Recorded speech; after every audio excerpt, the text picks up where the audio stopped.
Hello, and welcome to Linux Action News, episode 238, recorded on April 7th, 2022. I'm Chris. And I'm Wes. Hello, Wes.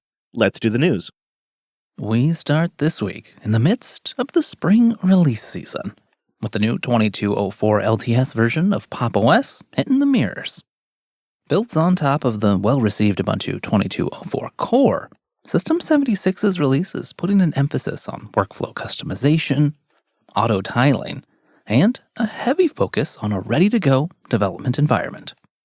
And 2204 features their GNOME-based Cosmic desktop, which is really pretty close in terms of overall look and theme from what you saw in 2110.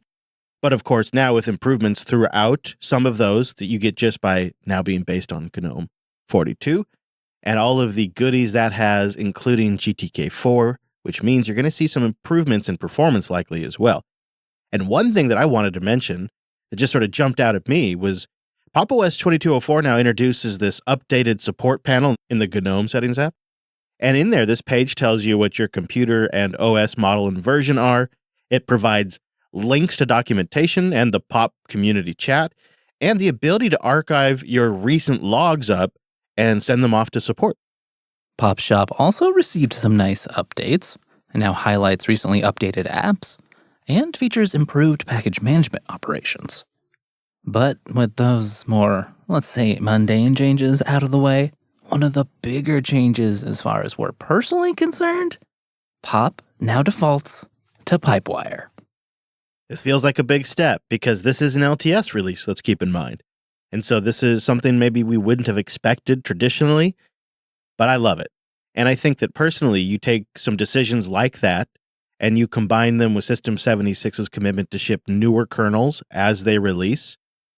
That, to me, is going to be an interesting recipe for a new kind of LTS that I want to keep my eyes on. And speaking of those updates, Pop 2204 has automatic update options now in the GNOME panel that you can set, like a time of day and week to automatically do the updates for the system. And in there is now an option for not just Debian packages, not just Flatpaks, but for Nix packages as well. Wait, Nix? Really? Isn't that something? I did not expect this. I haven't followed the beta super closely for this, and so I was really surprised when I saw this. We dug into this a bit, and we'll have some links in the show notes, and we've emailed System 76 for more information. But it seems that there's like a back-end service called the Pop System Updater, and this has facilities for these different types of packages that you might have installed, Debs, Flatpaks, and Nix packages. And of course, it's written in Rust. It's not all good news just yet, though. It's probably worth mentioning that the Raspberry Pi 4 images for 2204 with Pop, well, they're not quite ready yet, so the ones available are still based on 2110, but it does sound like work is underway. We'll just have to be a little bit patient. Well, speaking of Ubuntu 2204, one of the new features Canonical drew attention to during the release was the support for a real-time kernel beta. But now, we're learning some more details on how that's exactly going to work. Now, most of us never actually need a, quote, real-time kernel day-to-day, but for some industrial applications, a guaranteed window of execution is absolutely critical. You know, for industries like telecom, manufacturing, and, of course, space robots. And while real-time patches, known as Preempt RT, have been out there for years now, there was never really an official way to get that kernel built on Ubuntu and supported by Canonical. With 2204, that's changing. Well, as long as you're willing to sign up for Ubuntu Advantage. If you're interested, there is the free tier of Canonical's Linux Enterprise subscription plan with extended security maintenance, kernel live patching support, landscape, and a few other offerings. Now, that comes with the Ubuntu real-time kernel access as well. I suppose this isn't super surprising. This is kind of a continuation of Canonical's Enterprise OS as a service. You can get the free Ubuntu. You can even run it for 5 years for free. But if you want to pay for Ubuntu Advantage, you get all of these enterprise capabilities that make it appealing. And it sells itself to a lot of customers. And now they're adding another perk to that program, another feature set to that program. I was actually surprised by the real-time kernel support itself because didn't really see it come up much during the beta. It wasn't in the repos, so we didn't see it. Like at one point I did look at all the available kernels. But now we know why, because it's been rolled into this Ubuntu Advantage program, and so it's going to be coming from there. And I wouldn't be surprised going forward if we see other enterprise-specific features, maybe similar to this or in the same vein, show up as Ubuntu Advantage only over time. Maybe with some time, a free PPA becomes available or something like this. But this does seem to be a continuation of this idea they have to monetize Ubuntu on the server. And when their goal is to IPO next year, it makes sense that they would be wanting to add competitive features like this. What feels like a million years ago, back in 2020, we covered the new NTFS file system driver that Paragon Software was contributing to the kernel. This driver was previously a proprietary commercial offering from Paragon, who, after years of selling that commercial driver, decided to contribute that code upstream. It features full read-write support and a ton of other features that were not found in the old NTFS driver. Right. This was seen as a bit of a moment because finally we would have a real, true, safe NTFS driver in Linux. And then when we covered the actual deployment in Linux 5.15, we thought, well, okay, we can wipe our hands of this. It's the start of a new era. We have full NTFS support in Linux. It was time to format your drives, boys. Oh, it was a sweet, sweet feeling. But it seems not destined to last because, unfortunately, less than 1 year later, concerns are being raised that the driver is already orphaned and not being actively maintained. Paragon Software did pledge to keep the driver maintained as part of the process of getting it upstreamed into the kernel, but since 5.15 landed, there haven't been any major updates, despite there even being a few fixes already queued up. Man, that is unfortunate. And, the kernel team tried to get that pledge. Yeah, hey, all right, we'll do this, but don't leave us high and dry. And props to Michael Larble over at Phoronix, who kind of put all this together. And he notes that one of the developers that contributed a number of patches to that NTFS3 code during the review process, Carrie Allegrander, well, they raised concerns over the state of the Paragon driver to several people. They've also noted that they've been unable to get any response from Paragon's maintainer. It's been virtual radio silence. Yeah, Carrie raised those concerns on the mailing list and kind of classified the driver as, at this point, being effectively orphaned. At the same time, making an offer to co-maintain the driver, although that offer is complicated because, so far, there's been no response yet from the currently recognized maintainer. Oh, what a mess, Wes. What a stinking mess. You hate to see this happen, and now it's naturally raised questions if this driver should be removed from the mainline, or at least what action should be taken now. We'll definitely be keeping our eyes on this one, but maybe don't rely too much on that NTFS support on Linux for now. Checking in on the slow rollout of the Steam Deck for a moment, it seems sales have remained strong.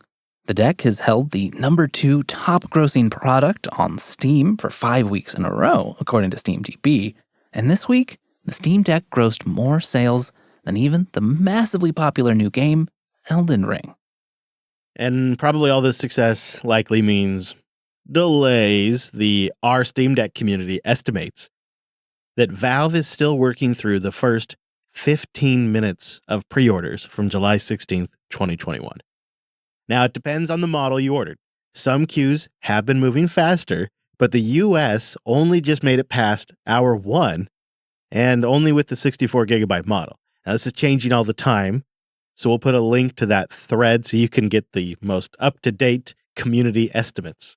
But while most of us sit here and wait, the Deck's client software keeps getting better and better. From pushing firmware updates, OS fixes, and just some nice-to-have features, It seems like Valve is pushing development ahead at a pretty rapid pace. Though it does leave us wondering a bit if it might still be some time before we see a standalone release of SteamOS 3. Oh, come on, Valve. We want it already. Although I could see what you're saying there. If they're still doing a bunch of updates, they're probably not likely to drop it over the fence for the public yet. Let us test it for you, Valve. We'll give it a go. There's also good news in Deckland. The compatibility layer that makes those Windows games go on Steam and on the Deck, that got a solid update this week. Proton 7.0-2 is out now, and it is considered the new main stable version of Proton going forward. And it has an impressive new list of games that are now playable via Proton, and that Elden Ring we just mentioned is one of them, as well as many others.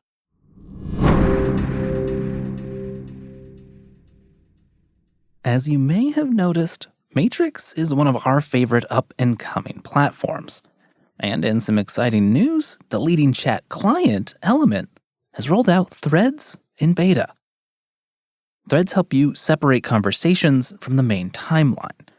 Starting a new thread opens a thread view where you can continue your conversation without interruption or interrupting any other conversations or topics that are going on in the main timeline. It's really quite great to see this feature roll out as more and more free software projects and fans adopt Matrix as sort of their main place to communicate.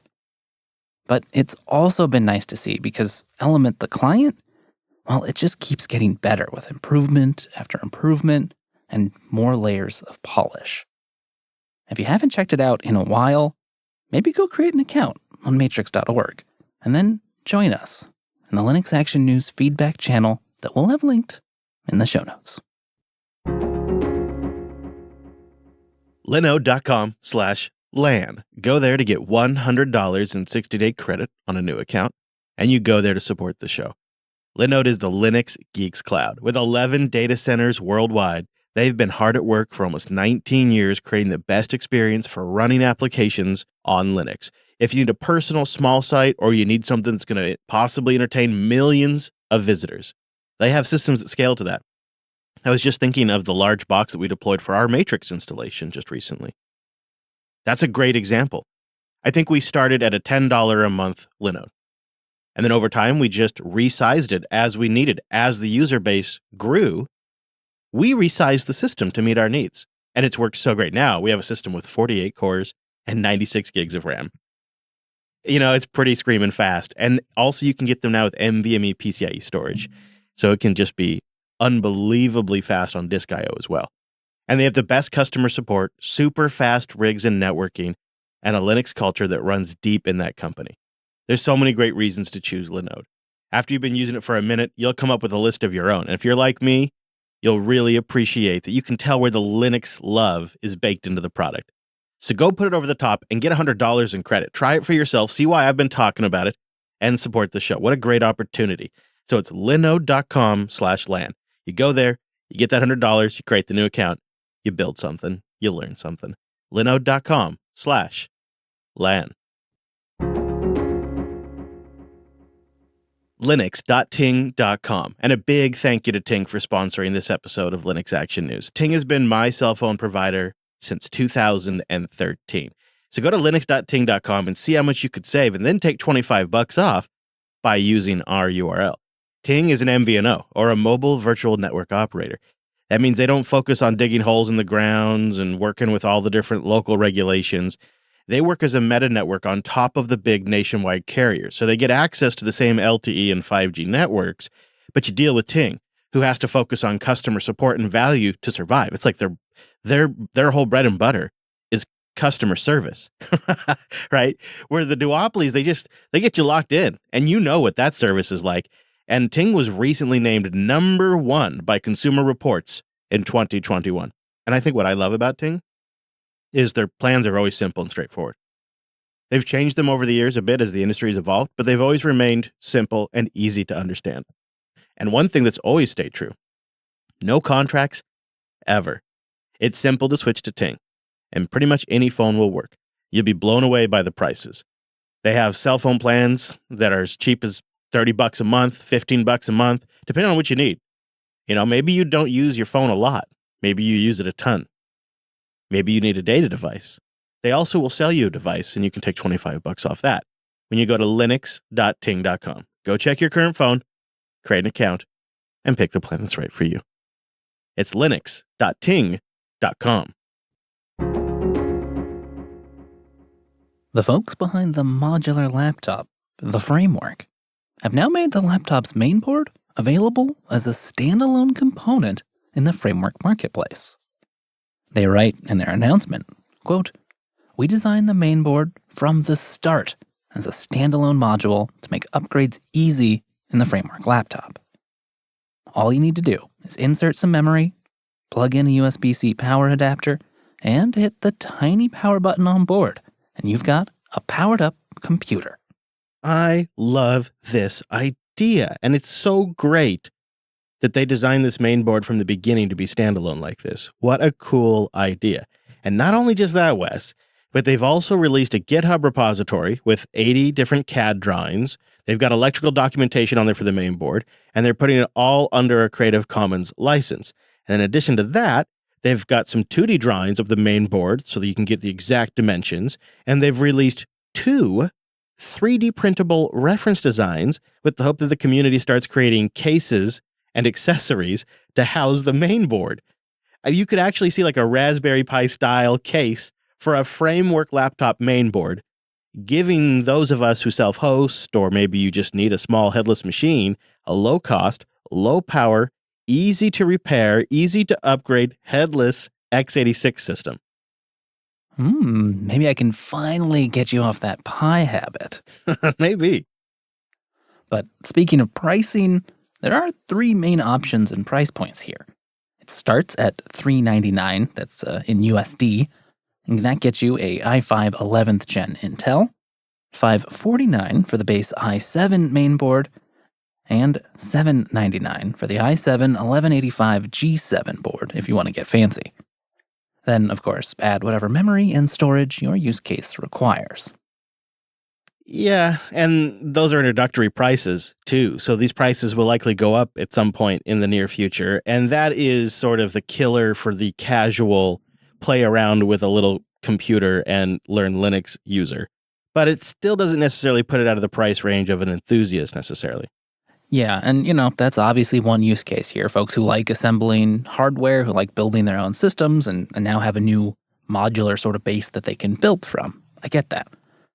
It also makes me wonder, though, with this being so out in the open, is some of this research, some of this, the hard work that the Framework team have done here, could any of it be used by other vendors looking to maybe build off or build similar products? Right, like this is almost like a base platform. And you could take this main board and you could put it in a whole different chassis or something like that. And maybe you could see other vendors create products around this. I wonder, you could see it. I think clearly the major use case, which we haven't even really mentioned yet, but is the obvious primary use case for this and all these standalone main boards, is for Framework laptop owners that either need to do a replacement or maybe they bought like a low-end i5 model a year ago. And maybe in a year or two, they want to pop in a high-end i7 model and essentially get an entirely new PC. It's a whole new era of laptops. Or at least, maybe, if things like this continue to go well. We'll see. For now, the Framework folks are also giving away 100 of the i5 mainboards, but you do need to live in an area that they currently ship to, and you have to apply via a special form. But don't worry, we'll have that linked in the notes. Indeed, that's pretty cool. The notes are always at linuxactionshow.com/episode number. So for this episode, it is linuxactionnews.com/238. But we'll keep an eye on all of these stories, and so be sure you go to linuxactionnews.com/subscribe, so that way you can get updates on everything we talked about and news stories as they develop. And linuxactionnews.com/contact for ways to get in touch, at least if you didn't take our hint and join us on Matrix. And just a heads up, Linux Action News will be out one day late next week. Brace yourself. Don't worry, we will be back next week, though. Just a little bit late, but still with our take on the latest Linux and open source news. Thanks for joining us. And that's all the news for this week.